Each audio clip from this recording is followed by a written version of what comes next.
الرجيم بسم الله الرحمن الرحيم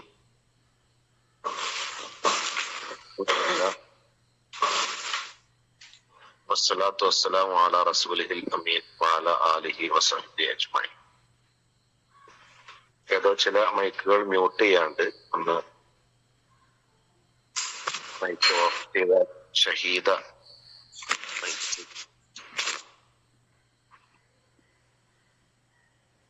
പ്രിയമുള്ളവരെ,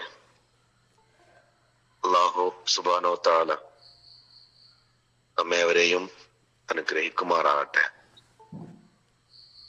നല്ലത് ചിന്തിക്കുവാനും നല്ലത് പറയുവാനും നല്ലത് പ്രവർത്തിക്കുവാനും അങ്ങനെ നന്മകളുടെ ഒരു സംഗമമാണ് നമ്മൾ എന്ന അവസ്ഥയിലേക്ക് എത്തുവാനും സർവശക്തൻ നമ്മെ അനുഗ്രഹിക്കുമാറാകട്ടെ. തണലാണ് കുടുംബം എന്ന മനോഹരമായ ക്യാമ്പയിനെ കുറിച്ചാണ് കഴിഞ്ഞ ആഴ്ചയിൽ സൂചിപ്പിച്ചിരുന്നത്. അതുമായി ബന്ധപ്പെട്ട് ധാരാളം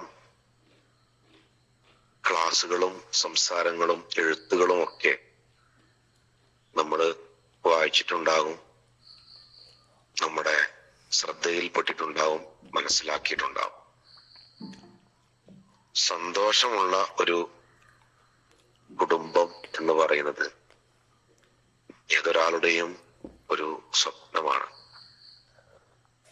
നാം ആഗ്രഹിച്ച രൂപത്തിലുള്ള ഒരു ഭർത്താവ്, നാം ആഗ്രഹിച്ച രൂപത്തിലുള്ള ഒരു ഭാര്യ, നാം ആഗ്രഹിച്ച രൂപത്തിലുള്ള മക്കൾ, ഇത് അപൂർവങ്ങളിൽ അപൂർവമായി മാത്രം ഉണ്ടാകുന്ന ഒരു സംഗതിയാണ്.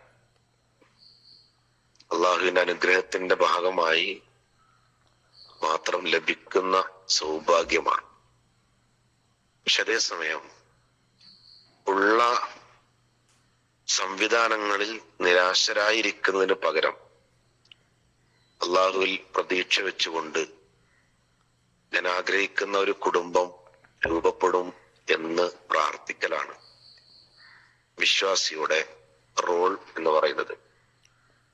അതിൽ നമുക്ക് ഏറ്റവും പ്രയാസമുള്ളതും നമ്മൾ ഏറ്റവും കൂടുതൽ ആഗ്രഹിക്കുന്നതുമായ ഒരു ഘടകമാണ് നമ്മുടെ മക്കൾ.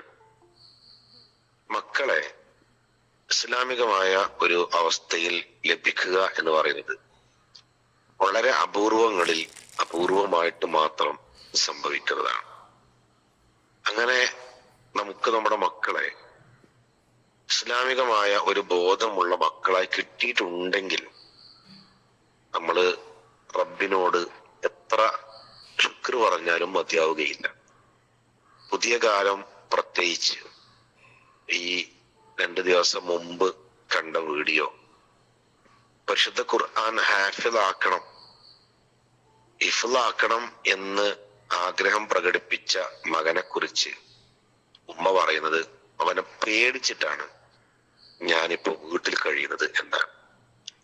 അവന്റെ റൂമിൽ നിന്നും കുറെ അത്തറ് കുപ്പികളും വിക്സ് മിഠായികളും ഒക്കെ കിട്ടിയപ്പോ സംശയം തോന്നിയ ഉമ്മ മകനെ കുറിച്ച് പഠിച്ചതാണ്. മകൻ വീട്ടിലേക്ക് വന്നാൽ അത്തറ് പൂശിയും വിക്സ് മിഠായി കഴിച്ചുമൊക്കെയാണ് ഉമ്മയോട് പെരുമാറുന്നത്. പിന്നെയാണ് അറിയുന്നത് ഇവൻ കഞ്ചാവ് പോലെയുള്ള ലഹരി മരുന്നുകൾ ഉപയോഗിക്കുന്നവനാണ്. അപ്പൊ അതിന്റെ സ്മെല്ലും അതിന്റെ ആ ഒരു സംഗതിയും ഉമ്മാക്ക് ലഭിക്കാതിരിക്കുവാൻ വേണ്ടിയാണ് ഇവനിപ്പോൾ നമസ്കാരമില്ല, ഇസ്ലാമികമായ ഒരു ചിന്തയുമില്ല.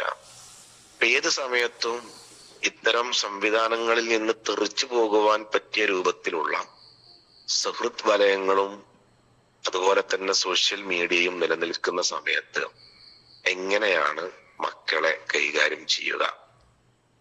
സക്കരിയ നബി അലൈഹിസ്സലാം അദ്ദേഹത്തിന്റെ ഏറ്റവും വാർദ്ധക്യത്തിലെത്തിയ അവസ്ഥയിൽ അദ്ദേഹത്തിന്റെ പ്രാർത്ഥന വഹബലി മില്ലതുങ്ക വലിയ എന്നാണ്.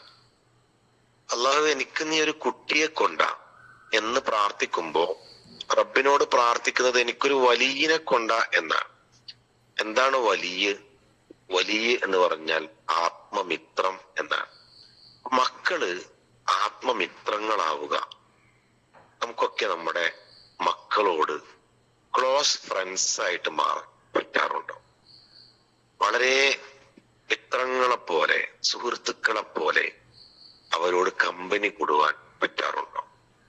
അതോ വാപ്പയായി ഉമ്മയായി കണ്ടതിനും തൊട്ടതിനും ഒക്കെ ശകാരിക്കുന്ന, പഴിക്കുന്ന, ചൂടാകുന്ന, ദേഷ്യപ്പെടുന്ന, കിട്ടുന്ന സമയത്തൊക്കെ അവരെ ഒന്ന് നന്നാക്കി കളയണം അങ്ങനെ കർക്കശമായി ഉപദേശിക്കുന്ന ഏത് റോളിലാണ് നമ്മളുള്ളത്? അവർക്ക് തണലാകുന്ന, അവർക്ക് സ്നേഹം വിരിച്ചു കൊടുക്കുന്ന, അവരുടെ ആത്മമിത്രമായ ഒരു ഉപ്പയാകുവാൻ, ഒരു ഉമ്മയാകുവാൻ നമുക്ക് കഴിയാറുണ്ടോ? നമ്മുടെ കൂടെ അവർക്ക് ഭക്ഷണം കഴിക്കുവാനുള്ള അവസരം ഉണ്ടാകാറുണ്ടോ? നമുക്ക് അവരെ കെട്ടിപ്പിടിക്കുവാനും അവരെ ചുംബിക്കുവാനും കഴിയാറുണ്ടോ? ഏത് പ്രായത്തിലുള്ള മക്കളാവട്ടെ. ചേന്നമംഗലൂര് പണ്ട് ഉണ്ടാവുമ്പോ അവിടെ ഒരു കുട്ടി, ഞാൻ പഠിപ്പിക്കുന്ന കുട്ടിയല്ല, വേറെ ഒരു സ്കൂളിൽ പഠിക്കുന്ന കുട്ടിയെ കുറിച്ച് എന്റെ ഒരു സുഹൃത്ത് ഏതോ ഒരു മൈക്ക് വീണ്ടും ഓണായിട്ടുണ്ട്. സിദ്ദീഖ് അവസാനിപ്പിക്കുകയാണ്. അപ്പോ കൂടെ പഠിക്കുന്ന ഒരു സുഹൃത്ത്, അവിടുത്തെ ഒരു സുഹൃത്ത് അദ്ദേഹത്തിന്റെ ഒരു അനുഭവം പങ്കുവച്ചതാണ്. അദ്ദേഹത്തിന്റെ സ്കൂളില് 8ാം ക്ലാസ്സിൽ പഠിക്കുന്ന ഒരു കുട്ടി അനുദിനം മെലിഞ്ഞു വരിക. അപ്പോ ഈ കുട്ടി വലിയ പ്രയാസത്തിലാണ്.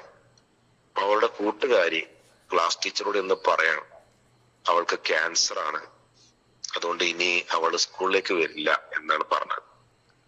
ഈ ടീച്ചർ ഈ കുട്ടിയെ വിളിച്ച് സംസാരിക്കുകയാണ്. ഈ കുട്ടി പറയുന്നത് കേട്ടപ്പോഴാണ് ക്ലാസ് ടീച്ചർക്ക് അത്ഭുതവും പ്രയാസവും തോന്നിയത്. അപ്പൊ ഈ പെൺകുട്ടി ആ കുട്ടിക്ക് സ്ത്രീത്വം ആരംഭിക്കുന്നതിന്റെ ഭാഗമായിട്ടുള്ള അടയാളങ്ങൾ കണ്ടതാണ്. പീരിയഡ്സ് ആരംഭിച്ചതാണ്.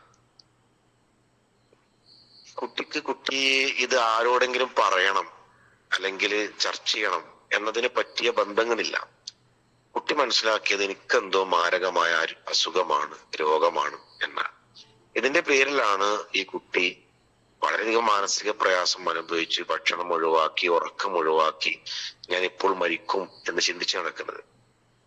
ഉമ്മയാവട്ടെ ഉപ്പയാവട്ടെ, ആൺകുട്ടിയോടാവട്ടെ പെൺകുട്ടിയോടാവട്ടെ, അവരുടെ പ്രായം ഏതാവട്ടെ, അവരുടെ സന്തോഷമാണെങ്കിലും സങ്കടമാണെങ്കിലും ആദ്യം പങ്കുവെക്കുന്നത് ഉപ്പയോടായിരിക്കണം.